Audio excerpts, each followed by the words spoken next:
Morning, everybody. Good to see you all. Thanks for being here today, both in person and online. It's great to be gathering together today. One of our rhythms each week has been to share God's stories at the start of our services, right before the sermon part of our morning.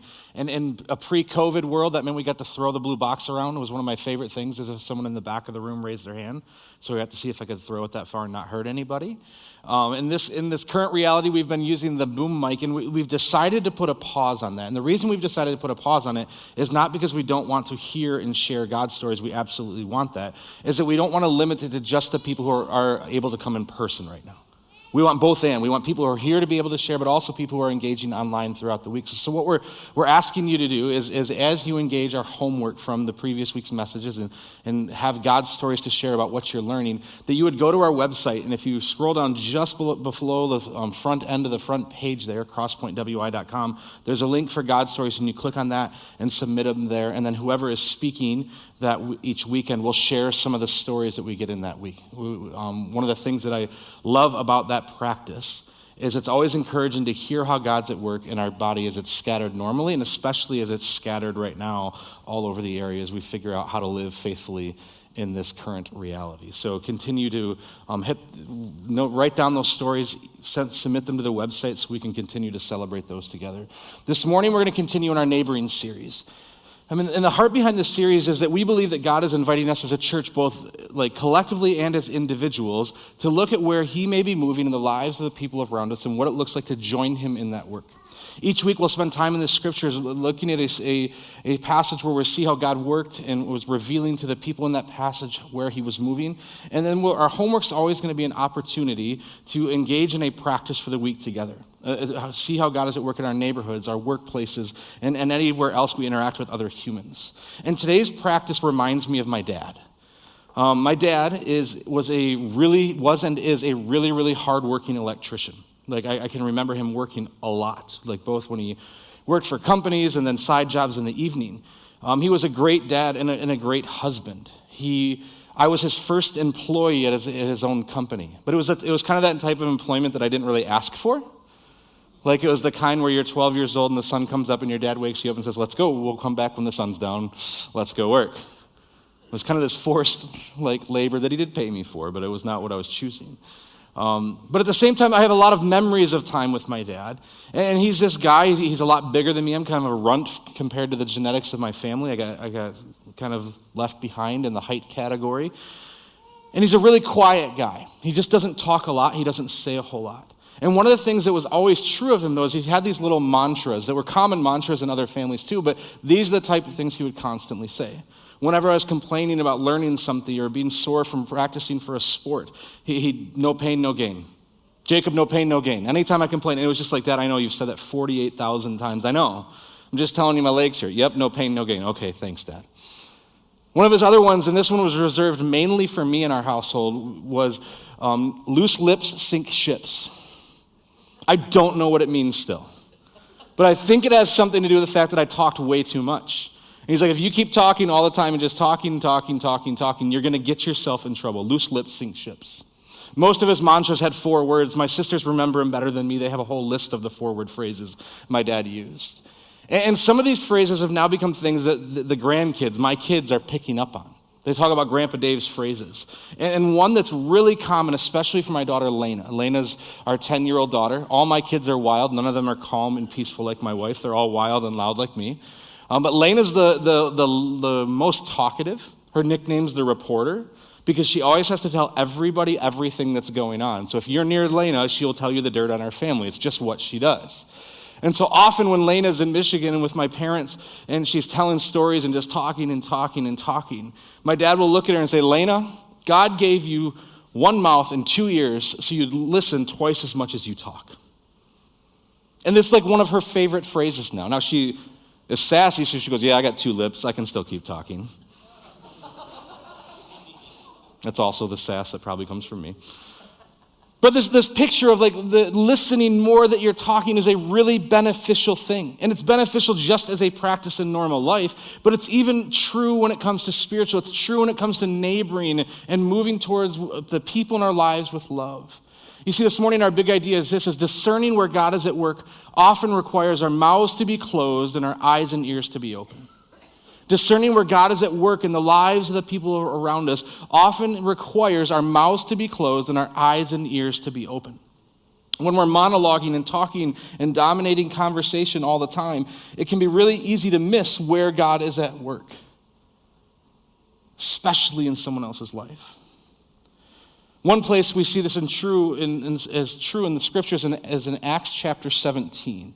Paul is in the city of Athens. He's waiting for Silas and Timothy to join him as they finish up the work back in Berea. So picking up in verse 16. While Paul was waiting for them in Athens, he was greatly distressed to see the city was full of idols. So he reasoned in the synagogue with both the Jews and the God-fearing Greeks, as well as in the marketplace day by day with those who happened to be there.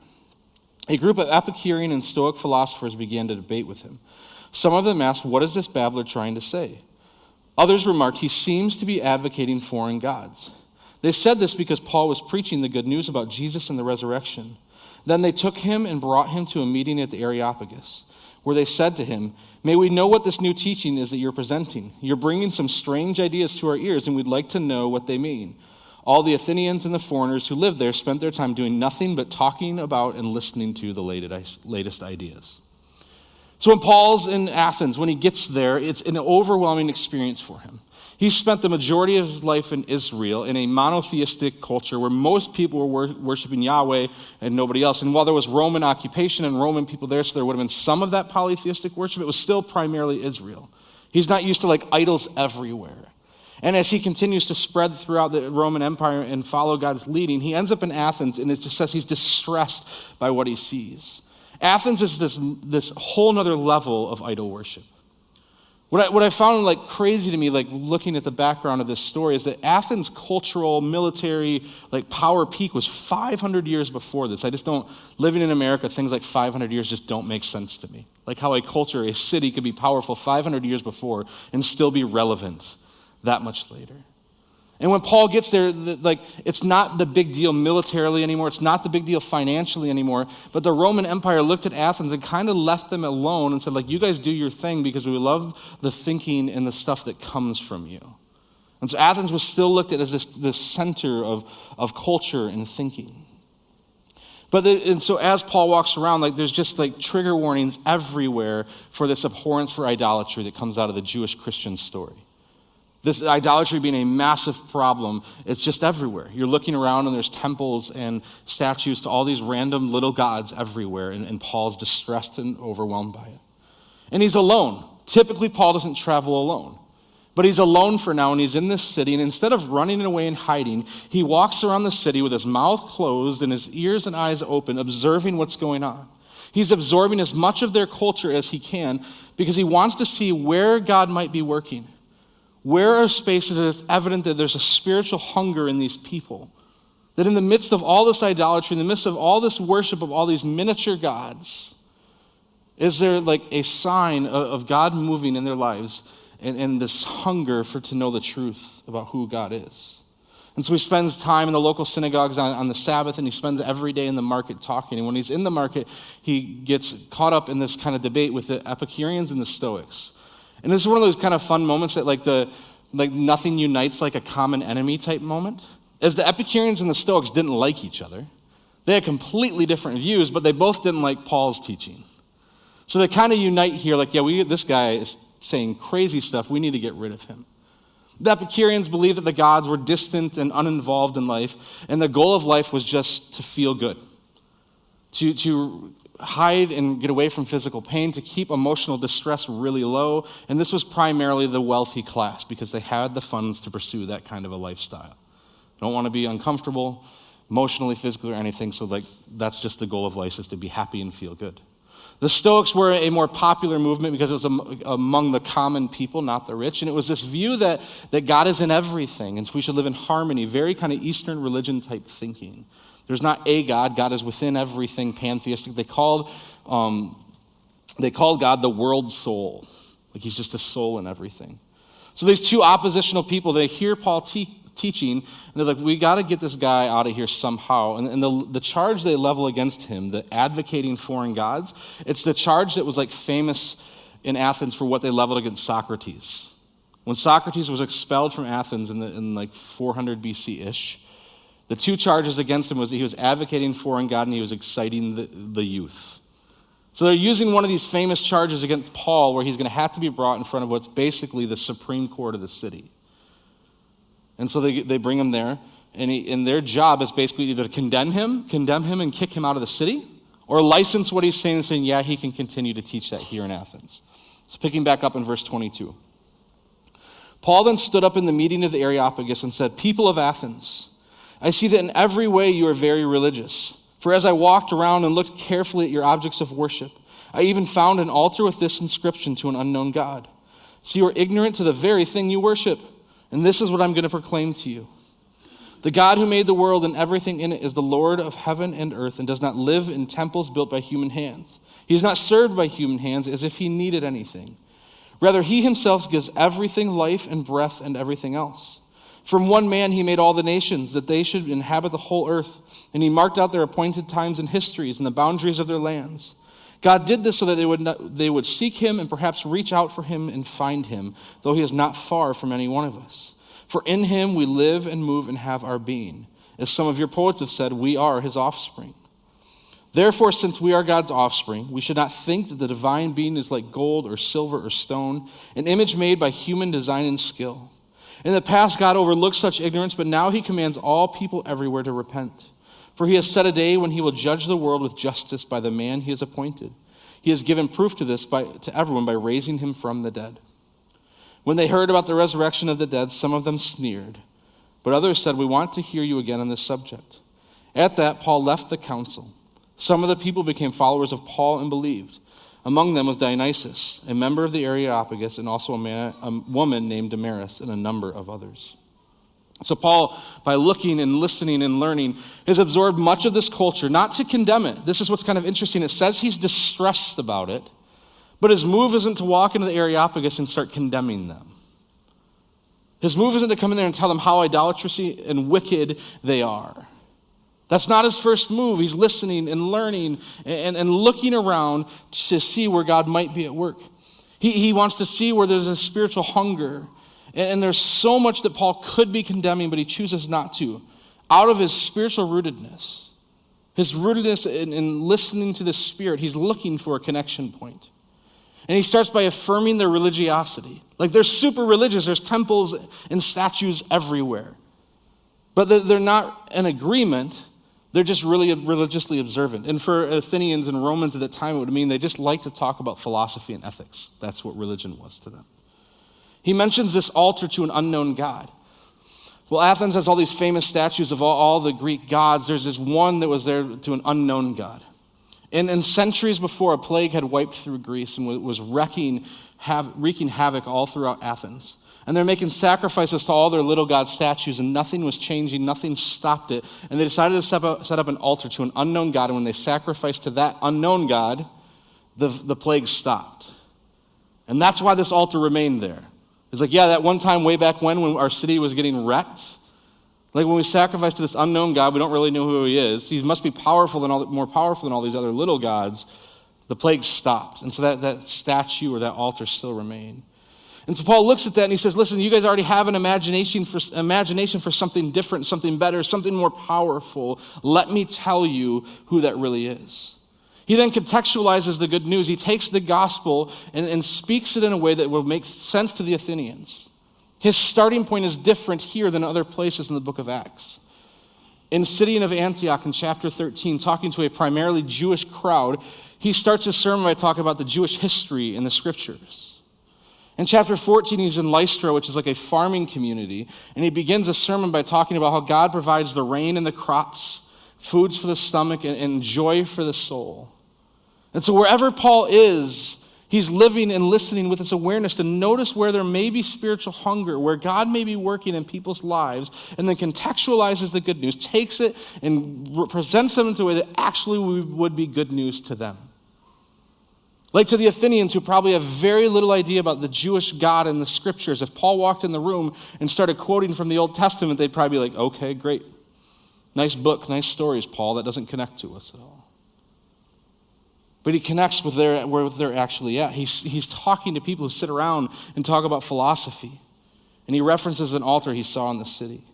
He goes on to name that God is not pantheistic or polytheistic. He's not in everything in this weird kind of the force type way, but he's also not like a ton of little gods. He's one God. He created everything. He's Lord of heaven and earth. He doesn't live in temples or does he dependent on anything humans can do for him. And he even quotes like one of their own poets and says like God alone is the source of life and breath and everything that we possess. Paul finds this temple to an unknown God. This altar to an unknown God references that I know who the unknown God is. And he even uses a popular poet in their culture. So like, see, he's even pointing to the same things I'm pointing to. Paul contextualized the good news. Some people didn't respond well. The Stoics didn't believe in a resurrection. They're probably the ones who are like, yeah, dude, you're talking resurrection now. It's getting weird. We're out. But it says some people responded. In a culture that was completely a different story. You know, like there's this part of me that gets why Jewish people like bought into the gospel quicker. Because like the story of Jesus was built upon their story, right? But when Paul walks into Athens, and like this is this story from over there in this occupied land, yet he contextualizes it. We see that some people followed, even a member of the Areopagus. Some people, like when they read the book of Acts, like they kind of look down on this passage. Like it only says some people followed. And we see there's other places where thousands of people followed in one day. But there's such a different setting. There's such a different space going on here. It's like taking somebody, if there was like distance away from understanding who Jesus is, and like a Jewish person might be here, the Athenians were way over here. And Paul contextualizes by listening and learning to know where they're at, to see where God is moving in their lives. Discerning where God is at work often requires our mouths to be closed and our eyes and ears to be open. The key with what happens with Paul in Athens is to look at how it started. He didn't come into Athens with a great budget and a 5-year plan and the best marketing strategy. It's not how he came in. He basically was forced there, being kicked out of Berea, and left Silas and Timothy behind. It was a holding place for him. When he gets there, he notices that things that are out of bounds. So he spends his time walking around, prayer walking. Essentially doing what was the first practice in our neighboring series, walking around with his prayerful presence to try and notice where God was moving. And as he does that, he notices ways and inroads into connection with the people. He looked, he listened, he learned. He starts with a mouth closed and ears and eyes open, and notices a spiritual pulse among the Athenians. When it comes to neighboring today, for you and I, the work is very similar. It's very similar. The people in our life that God may be pursuing who may not have a relationship with Jesus yet. Our work is very similar to what Paul was doing. There's some differences, of course. Most likely, they don't hold to a 100% different cultural view than the way you view the world. There may be differences. They may think politically different than you. They might think different than that. But there's probably this general American culture ideas that they hold to that you'll understand from the beginning. At the same time, there's never been a point in time in our history where there's more potential opinions and views to be had. Like the world splintered with the invention of the internet. Like there's so many different ideas, and whatever you want to think and believe, you can find an internet source that will make you think you're right. And so there's lots of different options, and this leads us to this place that we have to kind of be like Paul. When we feel like God is leading us towards a deeper relationship with someone, a neighbor, a coworker, someone we interact with at the gym or wherever you spend your time. When we feel like God is leading us to spend more time with them, the move is to listen. The move is to learn. The move is to be prayerfully present to God and prayerfully present to this person to see where may God be moving already in this person's life. Where is there potentially some spiritual awareness or hunger? And where can we then speak good news to them? Name for them where we see God may be working in their lives. Submit to them like, hey, can I submit something to you? This desire you're having for the world to be made right. Like I really believe that's something that God has birthed in all of us and is really strong in you right now because he cares deeply about the justice of this world.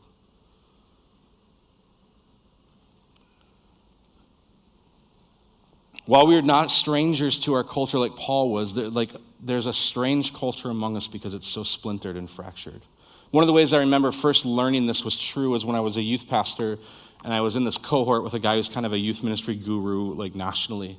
And he talked about how, like, when I was in high school, and so I graduated in 2000, so late 90s, there was still kind of like a monolithic youth culture in our school. Like, even though there was different groups of people, like the football team still mattered to most of school, and there was like this social pecking order that existed really strongly. And what's happened in the last 20 years or so is there's been this splintering of youth culture. And this isn't a negative thing, it's just a thing. That each subgroup kind of has their own norms and values and finds that their own subgroup is the most important group. It's no longer the football player is the most important person in school. He might be one of them. But the kids in Broadway company probably think Broadway is the most important thing in the school. And the kids that are in this math club or whatever other club, I can't think of any right now, my brain's fried. But all these other potential options, their own subgroup is the most important subgroup to them anymore now. And so we're in this season, in this place, and if this was true and happening in the late 90s into the 2000s, that's 20 years ago now. There's a bunch of late 30-somethings like me who grew up with a splintered culture, who have different music and movies that matter to us, different TV shows we watch, different values. And so when we're leaning in to see where God may be moving in the lives of people around us, we can't assume that they think just like us or just like the people that think like us. And the only way we're going to notice where God is working in their lives, where he's moving in their lives, is to listen. To not to not monologue over them, to not tell them what we think they need to know. There's a time to talk. But the first posture is to pray, to be prayerfully present to God, prayerfully present to other people, and then to move forward, remembering that you have 2 ears and 1 mouth. You should be listening twice as much as you're talking. So your homework for this week is to maintain a practice of prayer, listening to God when you're with people. And start conversations with people and practice active listening. Notice where God might be at work in their lives. If you feel this impulse to correct them right there and then, stop. Ask more questions. Get curious. I don't know about you, but anytime that someone's listened to me really well and asked me a lot of questions, as long as I'm not in one of my extreme introvert moods where I don't want to talk to any humans, but anytime someone like actively cares and listens, I don't feel bad about that happening to me. I feel important. When I'm talking to somebody and I can tell they're just waiting for their next feedback point where they can tell me why I'm wrong, I don't really care what you say after that. Maybe that's rude of me, but that's just kind of where I'm at. So this week, I'd encourage you to take time and still be prayerfully present as you're going throughout your weeks and look for opportunities to see who God may be like inviting you to move towards and what it looks like to take some listening steps to get to know that person better with ears and eyes to see where God may already be moving in their life so you can name good news for them.